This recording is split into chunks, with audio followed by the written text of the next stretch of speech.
বলেন, আল্লাহ তাআলা প্রথম আসমানে এসে বলেন, বান্দারে কে আছো গুনাহগার, আমার কাছে গুনাহ থেকে মাপ চাও, আমি তোমার গুনাহকে মাফ করে দেব। আল্লাহর পয়গম্বর বিশ্ব নবী বলেন, এরপরে আল্লাহ নবী সাল্লাল্লাহু আলাইহি সাল্লাম বলেন, আল্লাহ তাআলা বলেন, আলা আমি মুস্তারজিকিন ফারজুকা, কে আছো রিজিকের অভাবে, আমি তার রিজিকের অভাব থেকে আমার কাছে চাও, আমি তার রিজিকের অভাবকে আমি দূর করে দিব। সুবহানাল্লাহ। কেউ যদি রিজিকের অভাবে থাকে, আল্লাহ তাআলার কাছে যদি চায়, আল্লাহ আমি রিজিকের অভাবে আছি, আমাকে হালাল ভাবে তুমি রিজিক দান করো, হালাল ভাবে রিজিক উপার্জন করার ব্যবস্থা করে দাও, আল্লাহ তাআলা অবশ্যই তাকে হালাল ভাবে রিজিকের ব্যবস্থা করে দিবেন।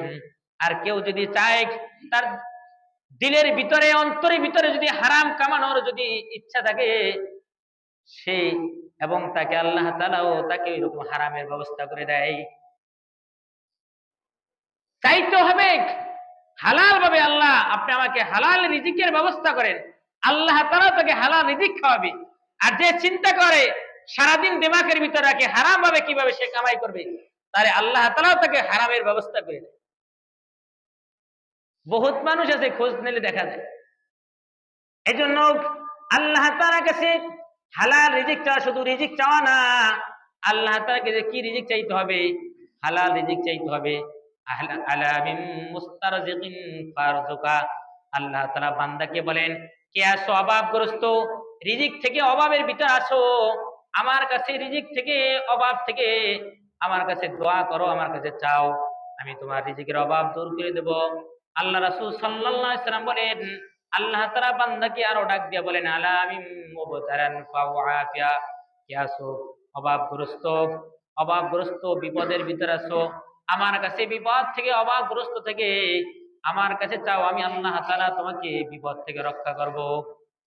বিপদের থেকে রক্ষা করা, গরিব থেকে ধনী বানানো, অসুস্থ থেকে সুস্থ বানানো কে পারে? কে পারে? জোরে বলেন, কে পারে? আল্লাহ তাআলা ছাড়া কি কোনো বান্দার ক্ষমতা আছে?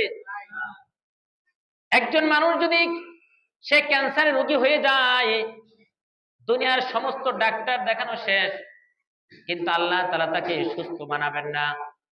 হাজারো যদি ডাক্তার দেখাইতে দেখাইতে তার ধন সম্পদ সব শেষ করে দেয়, আর আল্লাহ তাআলা যদি তাকে সুস্থ না করেন, দুনিয়ার কোনো মাখলুকাতের, দুনিয়ার কোনো মানুষের ক্ষমতা নাই তাকে সুস্থ বানানো। আসেনি? হ্যাঁ। আর একজন মানুষ শুধু ক্যান্সারের রোগী নয়, মারাত্মক রোগ হয়েছে, ডাক্তার বলে দিছে এই রোগটা আর বাঁচবে না, কিন্তু আল্লাহ তাআলার কুদরতি পানি, জমজমের পানি খাইছে, শেফার নিত আল্লাহ। দুনিয়ার ডাক্তার দেখানো শেষ, আল্লাহ সবাই আমাকে বলছে আমি বাঁচবো না, কিন্তু আপনি যদি আমার হায়াত দান করেন, তাহলে আমি তোমার এই কুদরতি পানি খাইতেছি, এর উসিলায় তুমি আমাকে সুস্থ করে দাও। তাহলে আল্লাহ তাআলা সুস্থ করতে পারে না পারে? বহুত মানুষ আছে এই জমজমের পানি খেয়া বহুত রোগ থেকে আল্লাহ তাআলা তাকে সেবা দান করছে। তাহলে সবকিছুর ক্ষমতার মালিক কে? আল্লাহ তাআলা, এটা পরিপূর্ণ বিশ্বাস রাখতে হবে। আলা কাযা আলা কাযা হাত্তা ইয়াতলুল ফাজর, এভাবে বান্দাকে আল্লাহ তাআলা প্রথম আসমানে এসে একেবারে সূর্য অস্ত যাওয়া থেকে নিয়ে শবে সাদেক পর্যন্ত, ফজরের ওয়াক্ত হওয়া আগ পর্যন্ত আল্লাহ তাআলা বান্দাকে ডাকতে থাকেন, কে আছো গুনাহগার বান্দা, আমার কাছে গুনাহ থেকে মাপ চাও, আমি তোমার গুনাহ মাফ করে দেব। কে আছো অভাবগ্রস্ত, অভাব থেকে আমার কাছে চাও, আমি তোমার অভাব দূর করে দেব।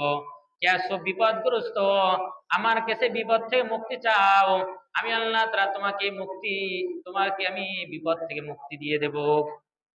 বান্দা যদি আল্লাহ তাআলার কাছে খাঁটি দিলে তওবা করে আল্লাহ তাআলার কাছে যদি মাপ চায়, বিপদ থেকে ক্ষমা চায়, বিপদ থেকে উদ্ধারের জন্য আল্লাহ তাআলার কাছে চায়, অবশ্যই আল্লাহ তাআলা বান্দাকে বিপদ থেকে রক্ষা করবেন।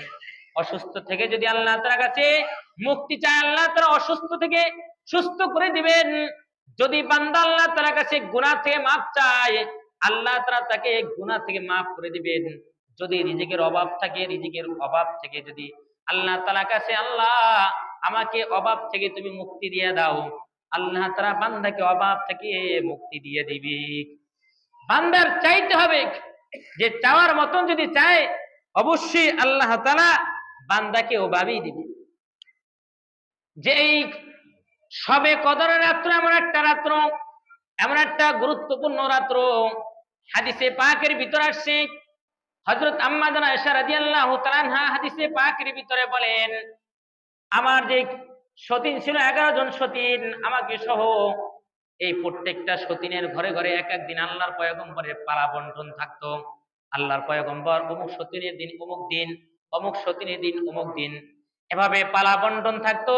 আল্লাহর পয়গম্বর বিশ্ব নবী সরকার দো আলম প্রত্যেকটা বিবির ঘরে প্রত্যেক দিন করে নির্দিষ্ট সময় আল্লাহর পয়গম্বর তাদের ঘরে কি করতেন, থাকতেন, সময় পার করতেন।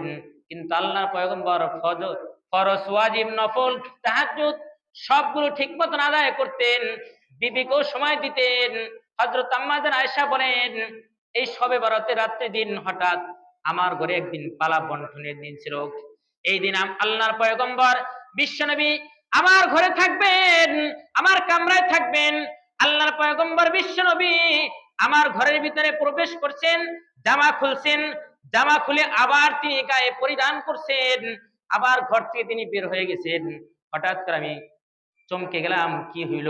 আল্লাহর পয়গম্বর আজকে আমার ঘরে থাকবেন, পালা বন্টন।